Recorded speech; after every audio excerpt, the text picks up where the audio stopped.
Well, good afternoon, everyone. Just to follow up on yesterday's meeting down at the White House,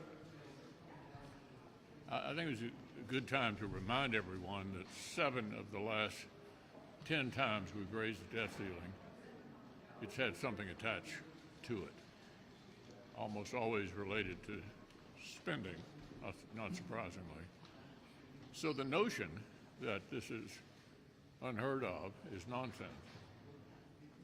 As you may recall, I've consistently said since February, the way this dilemma is dealt with is determined by the American people.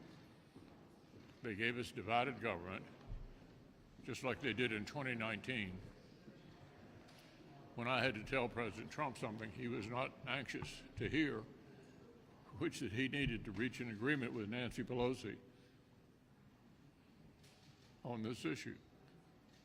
And you may recall he designated the Secretary of the Treasury, Steve Mnuchin, who negotiated a deal, and Donald Trump and Nancy Pelosi, two bitter enemies, entered into a 2-year budget cap and an increase in the debt ceiling. This can be done, and it must be done.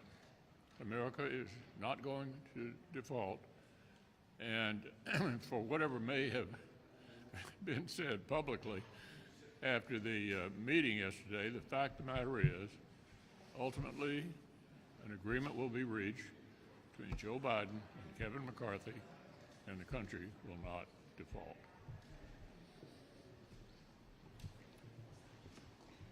President Biden has overseen the worst crisis at our border in our nation's history. Literally, over 5 million people have been apprehended trying to come across the border illegally since he took office, and that doesn't include all the gotaways. Now with Title 42 expiring, you're going to have a major catastrophe that is a crisis entirely of his own making. And if you look at just the raw numbers, under the previous administration, that number of people trying to come across the border illegally on a daily basis was 1,800. Under the Biden administration, it has been 6,300 per day trying to come across the border illegally. And last weekend, they were saying it was 8,700 up to that number, and they're predicting that it could be up to 13,000 per day when Title 42 is officially off the books. That is a disaster. That is a catastrophe for the Border Patrol. It's a catastrophe for the communities along the border, and it's a catastrophe for the American taxpayer. The President, again, certainly has at his disposal the authority to re-implement or come up with a Title 42-like proposal that he could do on his own. He doesn't need Congress to do that, but he has been unwilling to do that. And this is just an example, in my view, of a broader pattern of areas where the President has failed to step up to the plate. First being the no plan to withdraw from Afghanistan, no plan to deal with the effects of spending and inflation and higher interest rates. And most recently, going for literally 90 days without sitting down and talking to Speaker McCarthy about how to end this debt limit crisis. The President, when he was a senator, was opposed to raising the debt limit, and he described it as being an utter disregard for our financial future. So he had a very different view when he was a member of the United States Senate, and now he wants to do this without any discussion or conversation about how we might achieve some spending reform, some budgetary restraints that would do something about the debt. This is a crisis of his own making, and if in fact the country goes over the cliff, he will be the first president to preside over a default of our American government. And I certainly hope he comes to his senses. He's got time to do that. I hope the next couple of days are constructive, and that when they meet again on Friday, there will be a meeting of the minds about how to resolve this crisis in a way not only that deals with the debt limit, but also in a way that deals with the debt and the out-of-control spending that's contributing to it.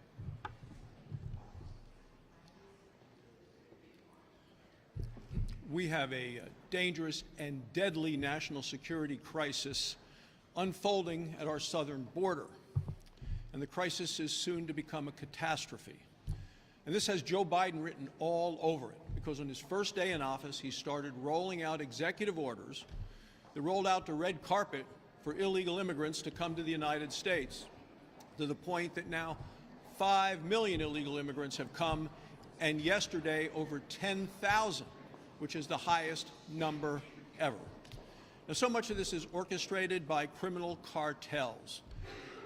In addition to the very big numbers, we're talking about very bad people who are coming across, including criminals, murderers, gang members. And if you're a drug dealer with Joe Biden in the White House, it has become a dream come true. At the same time, it's become a national nightmare for families who have lost family members to fentanyl. Even in Wyoming, 1,000 miles from our southern border, we've had triple the number of fentanyl deaths since Joe Biden has become president. Look, I've been to the border many times. It is now worse than ever before. And with rolling back Title 42, the president is essentially sending engraved invitations saying, come to America. It's a catastrophe. The caravans are lining up at the border, and it is going to be an invasion like we have never seen in the history of this country. At the same time, the president and his malicious secretary of Homeland Security look straight in the camera, lie to the American people, and do nothing to secure the border of our nation.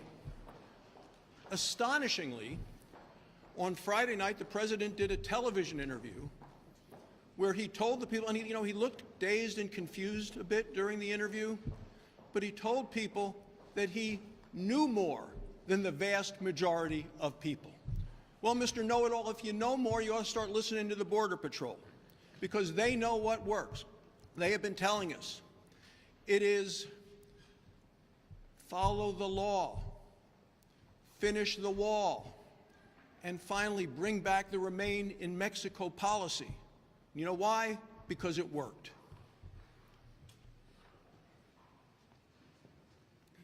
Well, I was home over the weekend, and I was able to get to 9 more of Iowa's wonderful counties.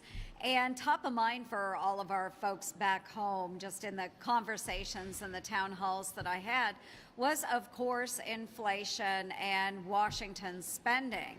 And folks, Iowans are very common sense people, and they know that their wallets are shrinking because of what's happening in Washington, D.C. So again, they look to the nation's capital and they see this reckless spending, and all they feel is the impact to their own pocketbooks. And let me tell you, folks, they are not surprised. I am not surprised. None of us should be surprised when we see today that the cost of food and, of course, home cooling and heating, fuel prices, all of that continues to go up. So what we do know, again, being common sense folks, and so many people said it back home, they're like, President Biden just needs to get to the table. He really does need to negotiate. They pointed out that this is the president that on day one said he was going to be the president that brings the parties together. And yet he refuses to actually negotiate, have those discussions with Speaker McCarthy. So Iowans are pretty smart. Just sit down, work it out, Mr. President. Come on, you can do that. So only in Washington, D.C. do we know and look to the future and think we can pay our bills with IOUs. And Iowans know better. They're not being duped. They need the president to work this out with Kevin McCarthy, and we need to focus on reining in our spending, at the same time easing the pressure on Americans' pocketbooks. So let's get to it, Mr. President. Let's bring the parties together. Well, thank you all for being here. And I would say on the heels of Title 42 going away, that's a human tragedy, human trafficking, and as we see the glut of people, it really pulls at your heartstrings as an American, but just as a human being. It's an unmitigated disaster. But I come from a state that has unfortunately been very touched by the influx of drugs on the southern border, and particularly the fentanyl issue. As several have already mentioned, just recently there was a CDC report that came out that said deaths in this country from fentanyl have gone up 279%. You all probably know friends and neighbors, people that you've known, acquaintances who've lost a child, a family member to this an overdose of fentanyl. I certainly can put myself in that category. And what do we see? We see over 10,000 people coming across the border. What's our Border Patrol going to do? They have to meet the challenge of stopping the human immigration into the country, and it takes their eye off the ball of the drugs that are coming through. We know they're coming through Mexico as the ingredients for fentanyl are coming in from China into Mexico and then up into our country, then formed into pills, very deceitful to those folks that are in addiction. They don't know what they're taking a lot of times, and it has tragic outcomes at the same time. So as this is going on, we have a new phenomenon. It's called trank. It's xylazine.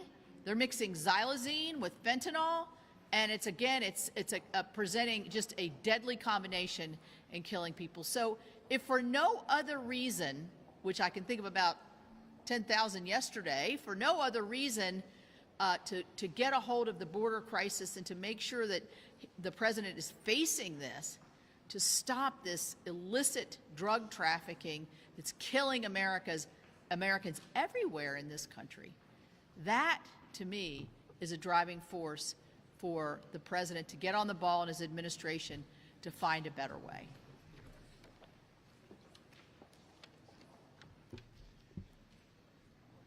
If Secretary Yellen's correct with her forecast, we're 3 weeks away from today from facing a potential default on the American credit.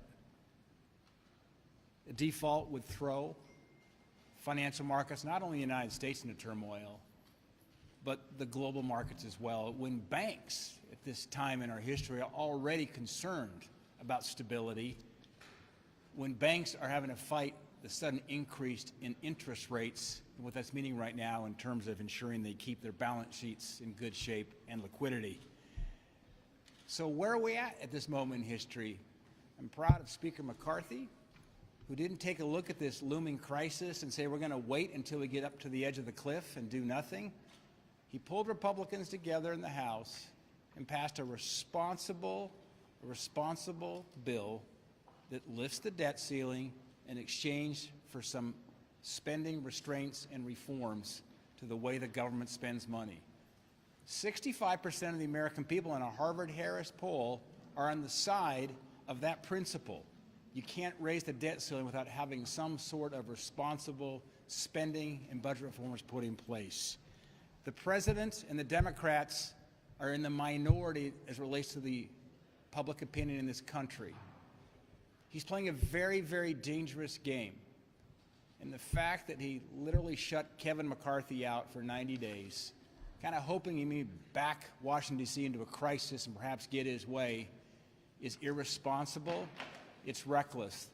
The adult in the room has been Speaker McCarthy and the House Republicans. It's childish to not negotiate. It's irresponsible not to negotiate. Failure to do so could push the United States and the global markets into a place we've never been before and hope to never go. Leader McConnell. Yeah, Chad. Thank you. Good afternoon. Help me understand something. CRS says that there was a default during the War of 1812.